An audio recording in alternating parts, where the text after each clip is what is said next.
আব্বার ঠোঁটে চুমা দেয়। এই করে বাবা কিছুক্ষণ আব্বার সাথে থাকার পরে একদিন যাই, দুদিন যাই, 3 দিন যাই।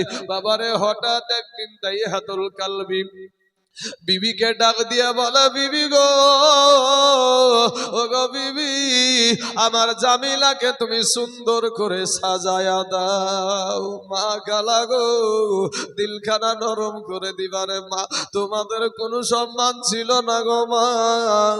ওই জাহিলিয়াতের যুগে তোমাদের কোনো ইজ্জত ছিল না রে মা। তোমাদেরকে সম্মানের জায়গায় বসায় আছে আমার দয়ার নবী। জোরে বলেন সুবহানাল্লাহ।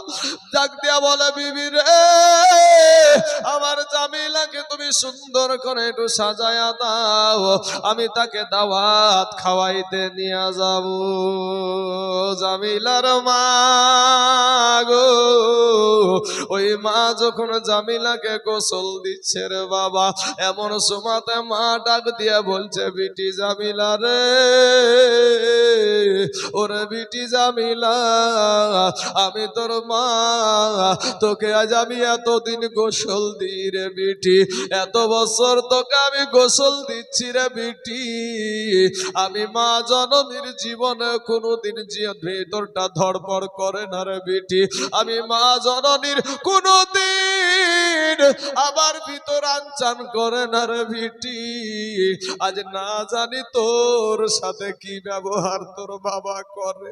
বাবা গো, নতুন পোশাক যদি যখন পরাইয়া দিচ্ছে, এমন সময়তে মা বলছে, বিটি জামিলা রে, ওরে বিটি জামিলা, তোকে আমি এতদিন গো নতুন পোশাক পরাই রে বিটি।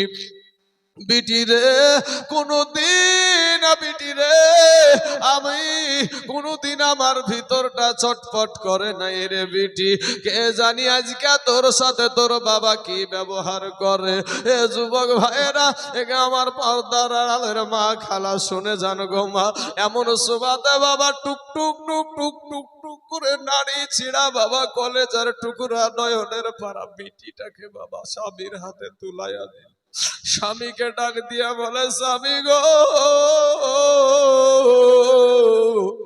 আমার এই নারী ছিড়া বুকের তর আমার জামিলার সাথে যেন আপনি অন্যায় করিয়েন না। ওরে মায়ের কাঁদন এ জগৎ জীব, এই 2-4 মাস বুনের কাঁদন রে, ওরে ঘরের পুরি বাইরের কাঁদন কয়েকদিন পর থাকে না।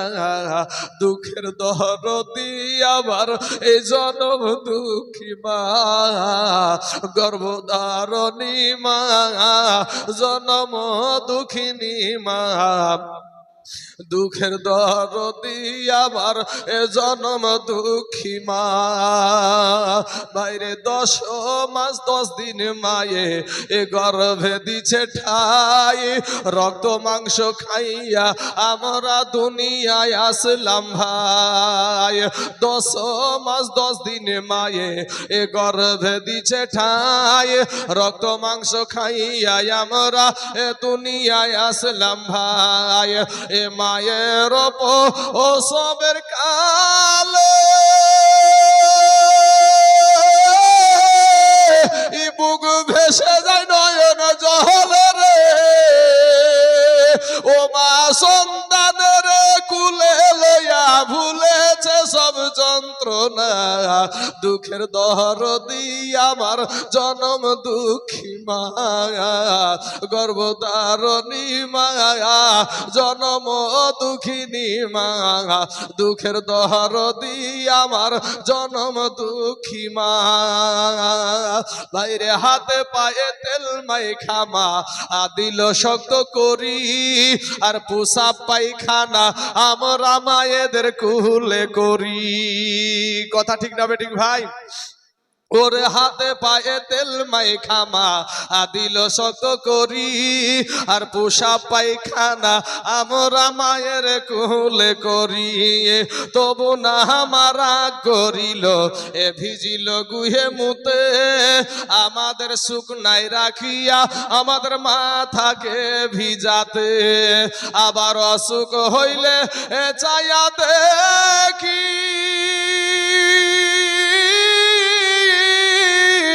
মাই রইছে বিছানাই বইসারে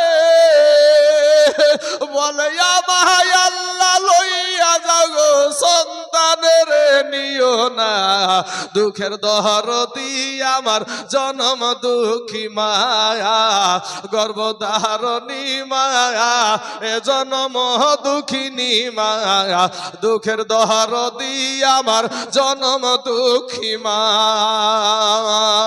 ভাইরে ছেলে যদি কুপুত্র হয় ওই মায়ে নাহি ফেলে আর হাজার দোষ থাকিয়া তবু মায়ে গোপন রাখে আজকে তাইজুল ইসলাম ভেবে বলে জান্নাত মায়ের পায়ের তহলে রে দেখি বুখারী হাদিস খুলে করেছে নাবি ঘোষণা দুঃখের দরদি আমার জনম দুঃখী মা গর্ভধারণী মা জনম দুঃখিনী মা দুঃখের দরদি আমার জনম দুঃখী মা আল্লাহুম্মা সাল্লি আলা সাইয়্যিদিনা মাওলানা মুহাম্মদ ওয়ালা আলি সাইয়্যিদিনা মাওলানা মুহাম্মদ সাল্লাল্লাহু আলা মুহাম্মাদিন সাল্লাল্লাহু আলা মুহাম্মাদ জবান সে কালো পাক নামে মুহাম্মদ জবান সে কালো সাফি মুহাম্মদ সাল্লাল্লাহু আলাইহি ওয়াসাল্লাম এবার দাইহাতুল কালবির বিবি বলছে স্বামী গো ওগো স্বামী আমার এই নাড়ি ছিড়া ধন আমার এই কলেজার টুকরা নয়নের পারা আমার জামিলার সঙ্গে জানো তুমি কোনো অন্যায় ব্যবহার করিও না এ বাবার আমার ভাইজানেরা ওগো আমার মা খালা শুনে জানাজ রাতের বেলা মা গো এমন সময় ওই ছোট্ট বিটি জামিলাকে বাবা হাতখানা ধরে টুক টুক টুক টুক টুক টুক টুক টুক করে নিয়ে চলে যাচ্ছে আর মা একেবারে বাবা গলা কাটা মুরগির মতন উঠানে পড়ে বাবা ধড়পড় করতে আরম্ভ করে দিল একটা সময় রাস্তা দিয়ে চলতে চলতে চলতে চলতে সুন্দর একটা রাস্তা রেখে দিয়া এই দাইহাতুল কালবি বাবা গো একটা জংলার রাস্তা ধরেছে ছোট্ট বিটি জামিলা বলে আব্বু আব্বু গো তুমি না বললা আমাকে দাওয়াত খাওয়াইতে নিয়ে যাবা কেন গো আব্বু তুমি জংলার রাস্তা ধরলা আব্বু গো তুমি কেন জংলার রাস্তা ধরলা গো আব্বু আব্বু বিটিকে মিথ্যা কথা বলে বাবা জংলার মাঝখানে নিয়ে গিয়া একটা জায়গাতে দাঁড় করে দিয়া পাথর সরাতে আরম্ভ করে দিল রে বাবা ও মা খালা গো শুনেন মা আপনার কোনো ইজ্জত ছিল না মা আপনার কোনো সম্মান ছিল না রে মা এ বাবাজি এবার ওই পাথর সরাইতে সরাইতে গর্ত করে ফেললো ছোট্ট বিটি জামিলা বলে আব্বু আব্বু গো তুমি না বললে আমাকে দাওয়াত খাওয়াইতে নিয়ে যাবা কিন্তু আব্বু গো তুমি এখানে এসে গর্ত কেন খুঁড়ো গো আব্বু আব্বু গো এই গর্ত কিসের জন্য খুঁড়ছো গো আব্বু জামিলা তো জানে না এটাই হবে তার শেষ ঠিকানা এ বাবারা, সমস্ত গর্ত করে নেওয়ার পর ওই জামুলা যখন দেখছে তার আব্বুর শরীরে বাবা ঘাম বেরিয়ে যাচ্ছে,